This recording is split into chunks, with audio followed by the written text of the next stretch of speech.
Envoie qui tu voudras. Verset 14.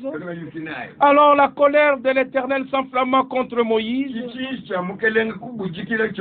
Et il lui dit, n'y a-t-il pas ton frère Aaron, le Lévite? Et ici on insiste, Aaron le Lévite. Je sais qu'il parlera facilement.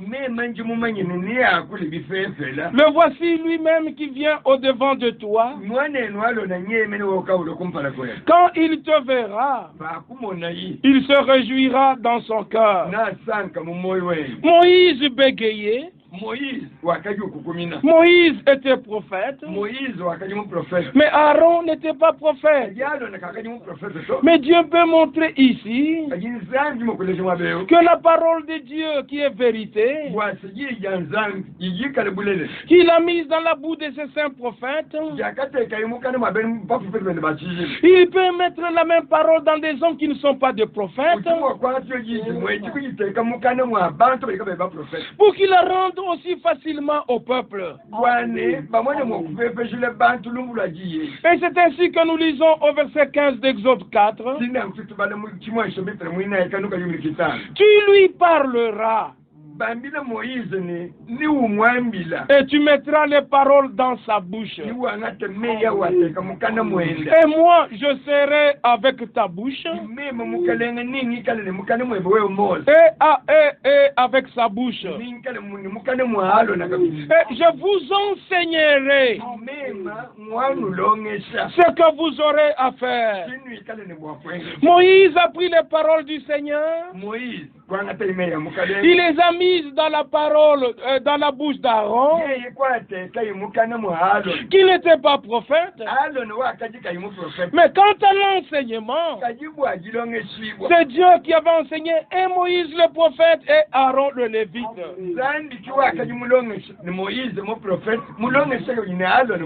Ainsi doit s'accomplir ce qui est dit dans la Bible. Ils seront tous enseignés de Dieu. Oui, encore par le moyen de cette radio. Que le Seigneur t'enseigne. Nous ne ferons que lire ce que Dieu a déjà dit dans sa sainte parole. Et comme on l'a dit dans la parole d'introduction, Amos 8, verset 11, nous vivons dans ce temps spécial où il y a la famine d'entendre la vraie parole de Dieu.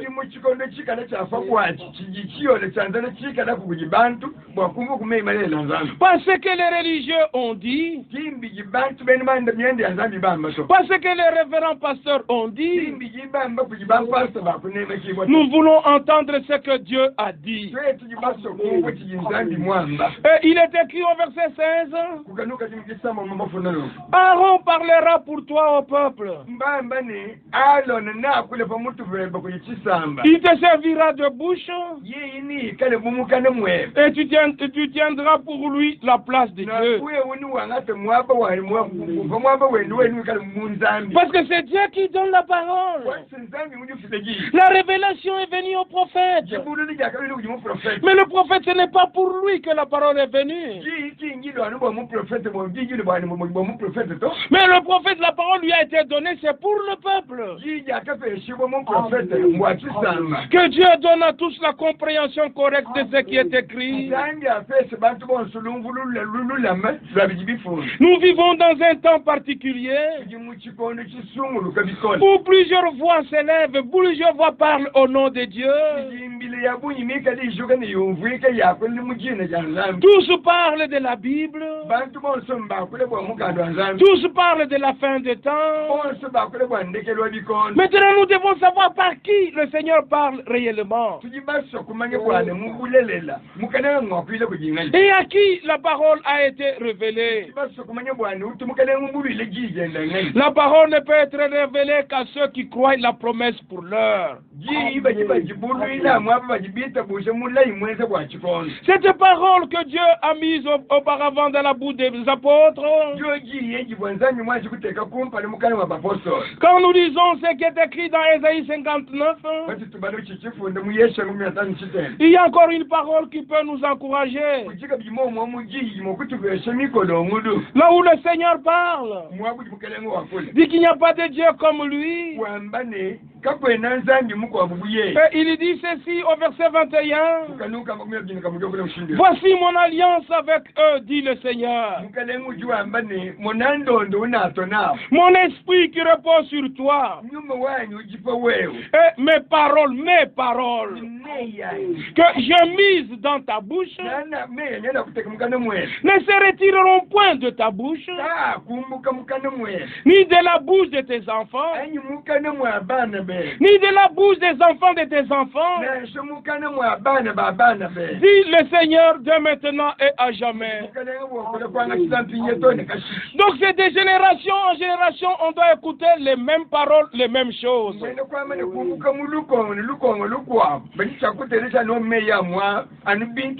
C'est pourquoi il était dans la souveraineté de Dieu et selon son plan.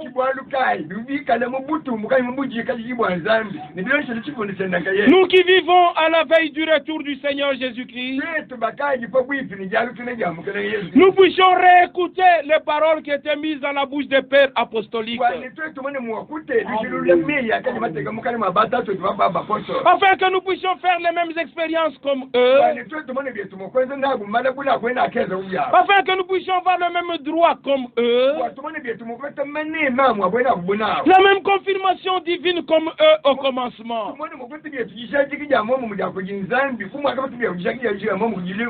Le Seigneur revient bientôt selon sa promesse de Jérémie 14. Et Jésus a dit que votre cœur ne se trouble point. Croyez en Dieu et croyez en moi. Quand je m'en vais vous préparer une place, et quand je m'en serai allé, et que je vous aurai préparé la place, je reviendrai et je vous prendrai à moi, afin que là où je suis, vous y soyez aussi. Frères et sœurs qui attendaient le retour du Seigneur, soyons dans la disposition à nous préparer. Selon qu'il est écrit dans Apocalypse 19, verset 7, réjouissez-vous et soyez dans l'allégresse. Voici les noces de l'agneau sont venues et son épouse s'est préparée. Il lui a été donné de se revêtir d'un fin lin éclatant et pur, car le fin lin, ce sont les œuvres justes des saints. Ce ne sont pas ta justice à toi, mais c'est la justice que Dieu nous a donnée en Christ. Et nous accédons à cette justice par la foi. La foi dans celui qui est mort sur le bois de Golgotha. Il a versé son sang. Il a payé le prix. Il s'est écrié, tout est accompli. Il a démoli le mur de séparation. Il nous a réconciliés avec Dieu. Soyez réconciliés avec Dieu. Et ainsi, le Pierre, l'homme de la première heure, lui à qui qui les clés du royaume étaient données. Souvenez-vous, c'est écrit dans Matthieu 16, verset 19. Je te donne les clés du royaume. Et n'oubliez pas ce qui est écrit dans le livre de Dieu. Que ce soit dans Luc 9, verset 27. Ou dans Matthieu 16, verset 28. Le Seigneur a déclaré, quelques-uns de ceux qui sont ici ne mourront pas avant qu'ils voient le royaume de Dieu venir avec puissance. Et dans Luc 16, verset 16, la loi et les prophètes ont subsisté jusqu'à Jean. Et depuis lors, le royaume est annoncé. Et ce sont les violents qui s'en emparent. Jean est venu. Il a frayé le chemin du Seigneur. Et un peuple bien disposé était préparé. Comme cela est écrit dans Luc chapitre 1, versets 16 et 17. L'ange venant du ciel a dit à Zacharie, le fils qui te naîtra d'Élisabeth, ta femme, marchera devant le Seigneur avec la puissance et l'esprit d'Élie, afin de préparer au Seigneur un peuple bien disposé. C'était avant que le jour de grâce ne commence. Et aujourd'hui, le jour de grâce arrive à son soir. Et même ministère doit nous être donné pour qu'il puisse y avoir aussi un peuple disposé comme toi qui m'écoute ce soir.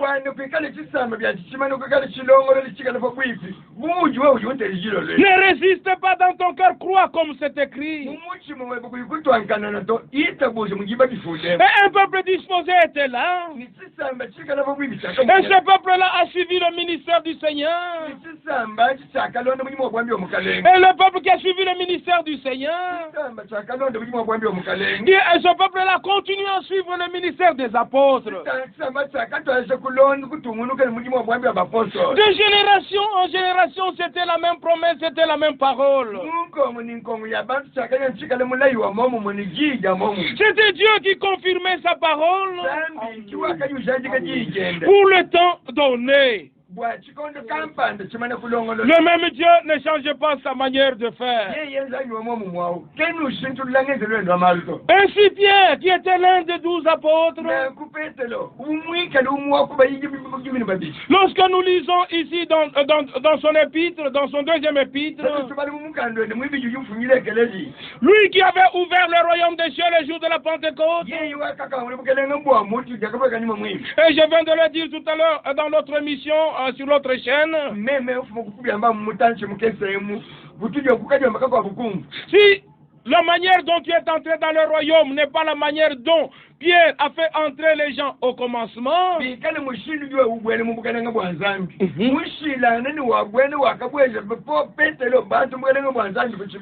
dois refaire ton expérience aujourd'hui. Il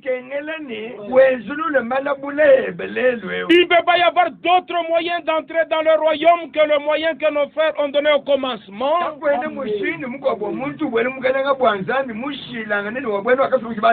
Lorsque l'église a été instituée le jour de la Pentecôte, par l'action puissante du Saint-Esprit, premièrement, la prédication de Jésus est apportée. Et les gens ont reconnu que Jésus est mort pour leurs offenses. Ils se sont repentis de leurs péchés et d'une vie menée sans Dieu. Et ils se sont laissés baptiser bibliquement au nom du Seigneur Jésus-Christ.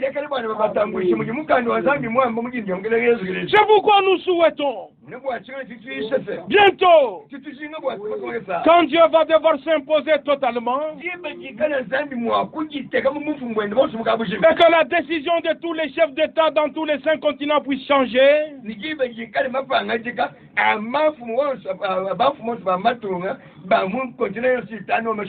parce que Jésus a dit tout pouvoir m'a été donné dans le ciel et sur la terre. Allez par toute la terre et annoncer la bonne nouvelle du royaume. Ceux qui croiront et qui seront baptisés seront sauvés. Et puis enseignez-les. Après qu'ils aient reçu le salut. Pas avant. L'enseignement ne précède pas le salut de l'âme. L'enseignement ne précède pas la nouvelle naissance. Naissez de nouveau. Le salut a été accompli pour nous il y a 2000 ans. Maintenant, par la proclamation de l'évangile, nous mettons en évidence l'immortalité et la vie. Et par l'évangile, c'est l'appel de Dieu. Et nous avons intitulé notre émission le dernier appel. C'est le dernier appel. C'est le Seigneur cherche le dernier à entrer dans le royaume. Répands-toi. Laisse-toi baptiser au nom du Seigneur Jésus-Christ. Alors la promesse du Saint-Esprit est pour toi. Pour que tu puisses faire partie de ceux qui font partie du corps de Christ. Christ est la tête du corps de l'Église. Et tous ceux qui sont dans le corps de Christ, ils obéissent à Christ. Et ils respectent les Saintes Écritures. Et Christ domine dans leur vie. Qu'il en soit ainsi avec toi et avec nous tous. Et ici Pierre dit, 2 Pierre chapitre 1er, Simon Pierre, serviteur et apôtre de Jésus-Christ, à ceux qui ont reçu en partage une foi du même prix que la nôtre, par la justice de notre Dieu et du Sauveur Jésus-Christ, pour ceux qui ont reçu en partage la foi du même prix que la nôtre, ça doit être la même foi, le même baptême, la même confession, le même Seigneur, le même Dieu, la même espérance. Alléluia. Ça doit être la même révélation. Si c'est différent, on n'arrivera pas là où Pierre est arrivé. Et au verset 2, il dit, à vous que la grâce et la paix vous soient multipliées par la connaissance de Dieu et de Jésus-Christ notre Seigneur. Tu dois connaître Dieu. Tu ne dois pas connaître les doctrines de l'Église. Non, on doit d'abord connaître Dieu. Parce que dans Jean chapitre 17, au verset 3, l'Écriture dit la vie éternelle et qu'ils te connaissent, toi, le seul vrai Dieu, et celui que tu as envoyé, Jésus-Christ. Connaître le seul vrai Dieu. Romains 3, verset 20. Galates 2, verset 30. Il n'y a qu'un seul Dieu. C'est la confession de foi dans l'Ancien et le Nouveau Testament. À ceux qui connaissent le seul vrai Dieu et qui connaissent Jésus, notre Seigneur, l'envoyé du Père. Si vous le connaissez, Si vous connaissez Dieu, et que vous connaissez celui que Dieu a envoyé, vous avez la vie éternelle. Comme il est écrit dans 1 Jean chapitre 5, au verset 19 et au verset 20, que nous savons que le monde entier est sous la puissance du malin. C'est vrai, le monde entier est sous la puissance du malin. Mais les rachetés dans le monde sont sous la puissance de Dieu. Car Jésus a prié pour nous dans Jean 17. Père, j'ai prié pour eux. Ils sont dans le monde, mais ils ne sont pas du monde. Mais garde-les en ton nom. Et dans Jean chapitre 11, le Seigneur a dit, Père, glorifie ton nom. Je sais que tu m'exauces toujours. Et il a exaucé Jésus pour que nous gardions nous en son nom. Le monde entier est sous la puissance du malin, mais les élus sont sous la puissance de Dieu. Viens sous le sang de l'agneau, tu seras sous protection. Viens sous la véritable parole de Dieu, tu seras sous protection. Viens sous les deux grandes ailes de l'aigle, tu seras sous protection. Car le grand Yahvé dans Deutéronome chapitre 32 et dans Deutéronome 33, il s'identifie à un grand aigle avec deux grandes ailes. Et dans le Nouveau Testament, quand il est venu dans le corps de chair, dans la personne de notre Seigneur Jésus-Christ, il est monté sur la montagne des Oliviers et il a dit, Jérusalem, Jérusalem, j'ai voulu te rassembler comme une poule rassemble ses poussins.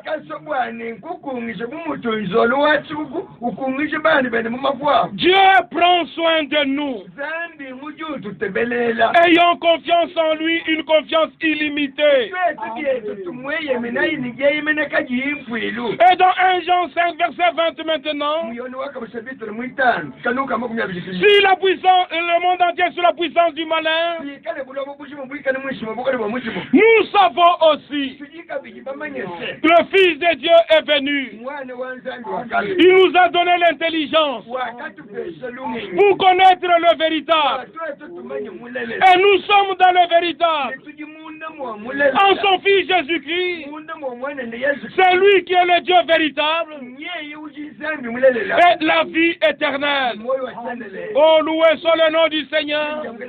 Que la révélation vous soit donnée au sujet de Dieu qui s'est révélé dans son Fils. Le Fils n'était pas né au ciel. Le Fils était né à Bethléem. Comme cela est écrit dans Matthieu chapitre 2. Et quand il avait 8 jours, comme cela est relaté dans Luc chapitre 2, Marie et Joseph l'amenèrent au temple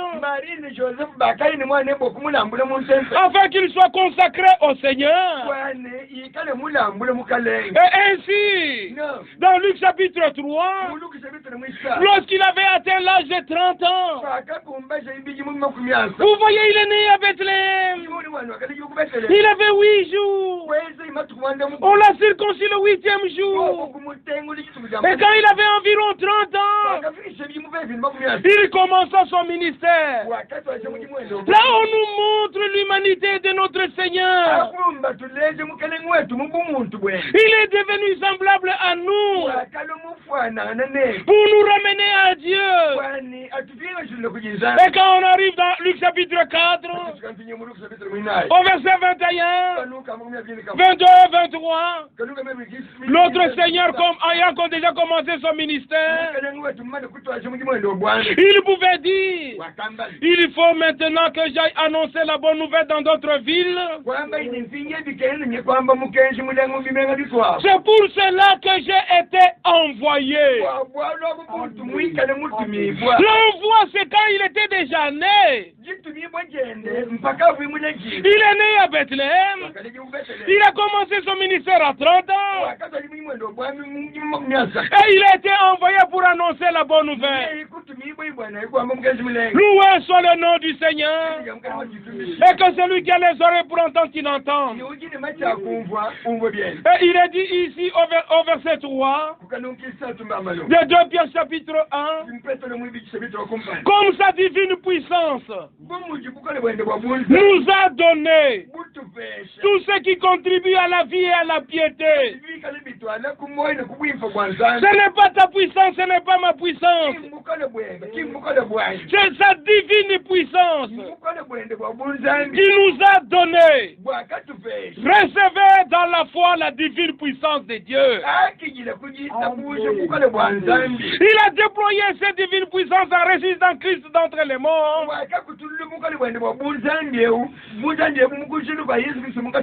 Cette même puissance a couvert Marie lorsqu'elle attendait l'enfant Jésus. C'est par cette même puissance que tu dois naître de nouveau pour une espérance vivante. Sa divine puissance nous a donné tout ce qui contribue à la vie. Ce n'est pas toi qui amène de nouvelles choses dans la vie de Dieu. C'est Dieu qui doit tout te donner, tout et absolument tout. Ce n'est pas ta gentillesse qui va t'amener au ciel. Ta gentillesse est bonne pour nous sur la terre. Ta douceur est bonne pour nous sur la terre. Et tu es serviable, c'est bon pour nous. Ne te fie pas sur cela. Ton salut repose dans la mort et la résurrection de Jésus-Christ.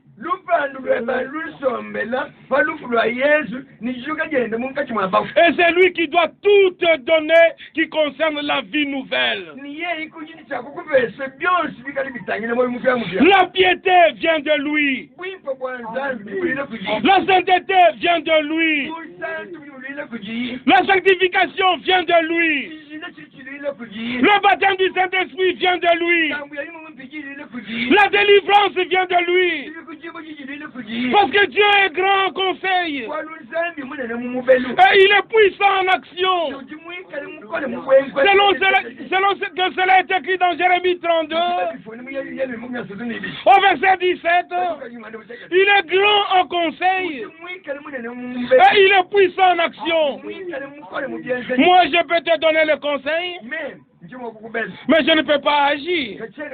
Mais Dieu nous donne le conseil. Et il vient agir pour que ce conseil-là soit exécuté comme il l'a donné.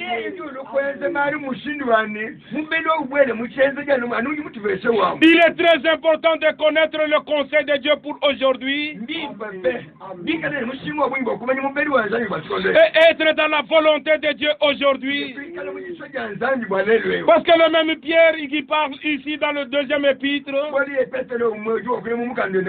Et maintenant dans le premier épître, il pouvait dire, je mettrai l'accent là-dessus encore ce jour. À tous nos frères et toutes nos sœurs qui étaient réunis dans vos maisons, qui attendaient l'accomplissement des promesses de Dieu. Que Dieu vous donne l'accès à ce qu'il doit faire maintenant dans votre vie. À vous tous qui êtes élus selon la présence de Dieu le Père, et que vous n'êtes pas sanctifiés vous-même, mais qui avez accepté la vérité pour que vous soyez sanctifiés par l'Esprit de Dieu, afin de devenir obéissants, et qui avez part à l'aspersion du sang de Jésus-Christ. À vous tous tous, comme Pierre l'avait dit il y a 2000 ans, que la grâce et la paix vous soient multipliées.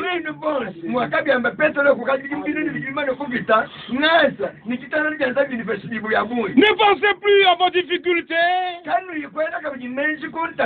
Pensez aux promesses de Dieu. Dieu est en contrôle de toutes choses. Vous tous qui avez été élus selon la préscience de Dieu. Dieu savait que vous accepteriez le message de ce temps. Qui ramène nos cœurs à l'obéissance de la foi de Père. Et il est écrit ici, au verset 3, loué soit Dieu le Père de notre Seigneur Jésus-Christ, qui selon sa grande miséricorde, ce n'est pas une petite miséricorde, mais c'est la grande miséricorde, nous a fait naître de nouveau. Tu ne t'es pas fait naître de nouveau toi-même, ou parce que tu as salué la main du pasteur. Non, c'est Dieu qui t'a fait naître de nouveau. Après qu'il ait pardonné tes péchés et qu'il a mis la semence parole dans ton cœur et il a produit une nouvelle vie en toi pour que tu ne vives plus pour toi-même, pour que tu puisses vivre pour celui qui est mort et qui est ressuscité pour toi.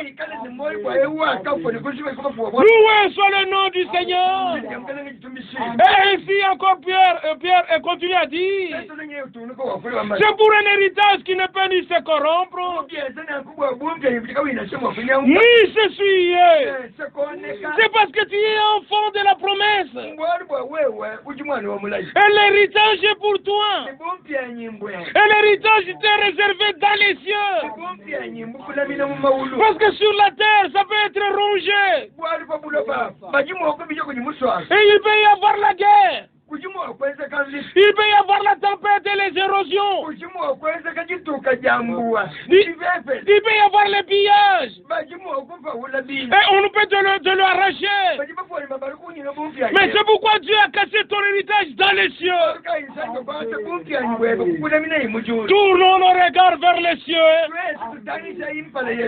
Après notre vie terrestre, il y a quelque chose de meilleur qui nous attend aux cieux. À vous tous, par qui, par la puissance de Dieu. Encore une fois, ce qu'il a dit dans son deuxième épître, il avait déjà dit dans son premier épître. Par la puissance de Dieu, vous êtes gardés par la foi, par les interprétations, mais la vraie foi dans la promesse pour aujourd'hui. Pour le salut prêt à être révélé dans les derniers temps. Et nous sommes dans les derniers temps. Dans notre temps, dans notre génération, Jésus va venir. Et c'est là ce qui fait votre joie. Quoique maintenant, puisqu'il le faut, vous soyez attristés pour un peu de temps par diverses épreuves. Que tous les élus qui m'écoutent ce soir, qu'ils trouvent un puissant encouragement dans ces paroles. Ce n'est pas frère Élie qui vous parle, c'est Dieu qui vous parle. Diverses épreuves peuvent venir pour éprouver notre foi. Tu peux même être rejeté par ta propre famille. Tu peux même être sujet de calomnie dans la ville. Prends courage dans les paroles de Dieu. Tu peux même manquer à manger. Mais notre Jésus a multiplié le pain. Tu peux dire, moi je ne dors même pas sur une mousse. Mais Élie était où dans la grotte? Il dormait à même le sol. Et notre Seigneur a dit, les oiseaux ont leur nid. Les renards ont leur tanière. Mais le Fils de l'homme n'a pas où reposer sa tête. Jésus est passé par notre condition à tous. Il peut compatir à tes souffrances et à mes souffrances. Et il peut t'accorder ce soir une grande victoire. Parce qu'il a vaincu Satan, il a vaincu les démons, il a vaincu la maladie. Puisqu'il le faut que vous puissiez passer par diverses épreuves, des épreuves ne sont pas éternelles. Il n'y a que la parole de Dieu qui est éternelle. Tes difficultés ne sont pas éternelles. Tes problèmes ne sont pas éternels. Dieu est éternel et il t'a donné la vie éternelle pour que tu te réjouisses en lui et que tu puisses dire comme les apôtres, vivant ou mourant, je suis au Seigneur. Joue convenablement la partition que Dieu t'a imposée. Car toutes choses concourent au bien de ceux qui aiment Dieu. Et il faut que l'épreuve de notre foi, plus précieuse que l'or périssable, cependant l'or est éprouvé par le feu. Mais les résultats de l'épreuve puissent être la louange, la gloire et l'honneur lorsque Jésus-Christ apparaîtra. Bientôt, le rire changera de camp.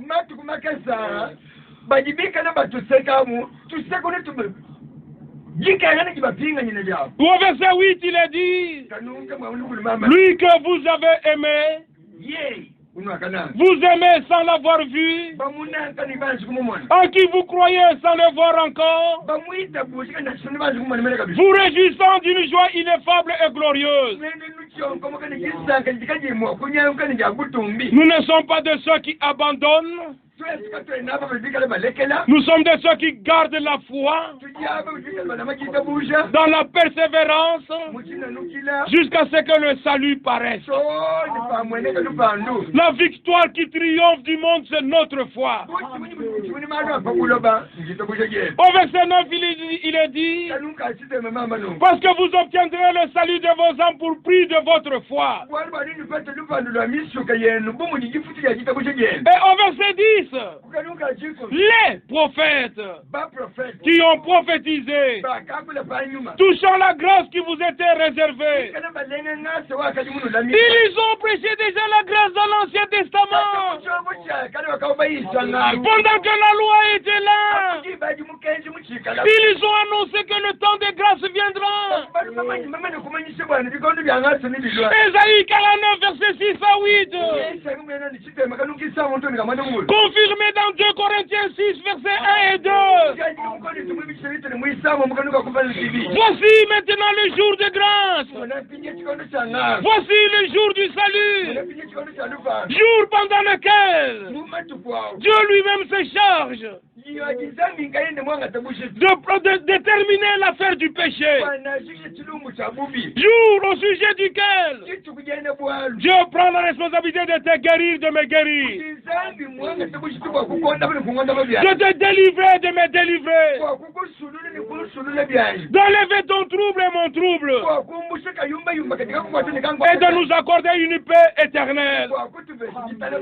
Les prophètes ont prophétisé touchant la grâce. C'est ainsi que même la grâce, nous la prêchons selon le plan prophétique du salut de Dieu. Cette grâce-là n'était pas pour eux. Tel que l'héritage nous est réservé dans le ciel, la grâce nous était réservée. Les prophètes ont prêché, ont annoncé le salut qui devrait venir. Siméon a pris le salut dans ses bras. Il dit maintenant, Seigneur, laisse ton serviteur s'en aller en paix, parce que mes yeux ont vu ton salut. Ce qui était une prédication était devenu une réalité. Que Dieu nous fasse grâce. Que toutes les prédications que nous écoutons, et que nous ne puissions pas simplement nous enthousiasmer en cela. Que Dieu nous donne un moyen que la prédication devienne une réalité dans nos vies.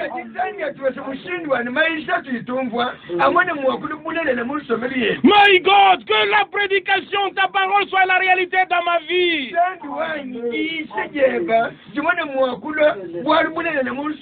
Et que tous ceux qui l'écoutent ce soir, qu'ils y soient bénis.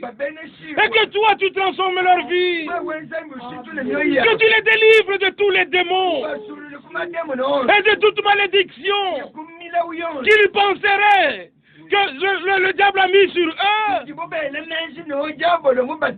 Seigneur Jésus, en mourant à la croix, tu as porté la couronne d'épines.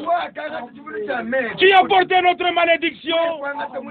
C'est afin que la bénédiction d'Abraham nous soit accordée par la foi. Recevez cela. Ne doutez pas. Et dites Seigneur merci. Et ne pense plus à ta malédiction. Tu as essayé, tu as échoué. N'essaye plus. Crois. Aie confiance en Dieu. Dieu est puissant en action. Il est grand en conseil. C'est la parole de ce soir. Dans vos maisons, méditons tous 1 Pierre chapitre 1. Du premier verset jusqu'au verset 23. C'est tout ce que nous avons médité avec le serviteur Eval de France. Hier soir et aujourd'hui le matin. Hier, il a parlé jusqu'au verset 9. Et aujourd'hui, il est allé jusqu'au dernier verset. Ayons confiance en Dieu. Dieu va achever l'œuvre qu'il a commencée. Peuple de Kananga et des environs, nous avions trouvé grâce que cet homme de Dieu ait accepté notre invitation en 2010. Et le 10 août et le 11 août, un certain mercredi et un certain jeudi,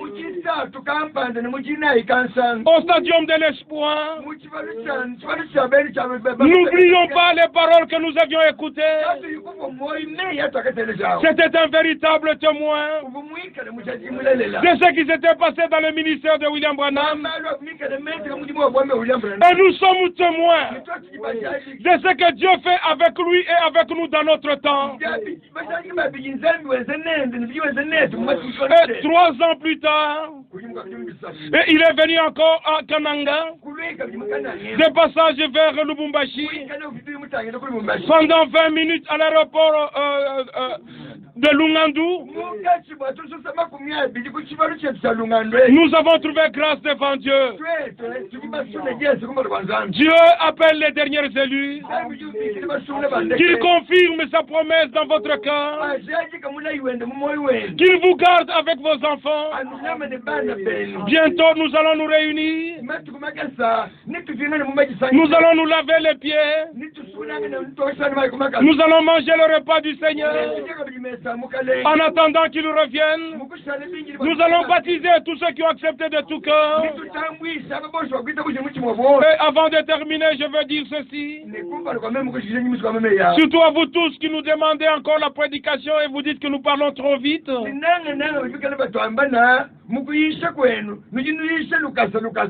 Croyez ce qui est dit. Et si vous avez une carte mémoire, venez nous voir au bureau, nous vous donnerons toutes les prédications que nous avons faites. Vous aurez le temps de les réécouter et écouter. Et si vous avez quelques préoccupations, nous répondrons par la grâce de Dieu à votre attente. Puisse le Dieu d'Abraham, d'Isaac et de Jacob vous bénir tous. Dans le puissant nom de Jésus-Christ, nom de la nouvelle alliance qu'il a portée dans son humanité, et dans lequel nous avons toutes les bénédictions de Dieu. Maranatha. Alléluia. Amen.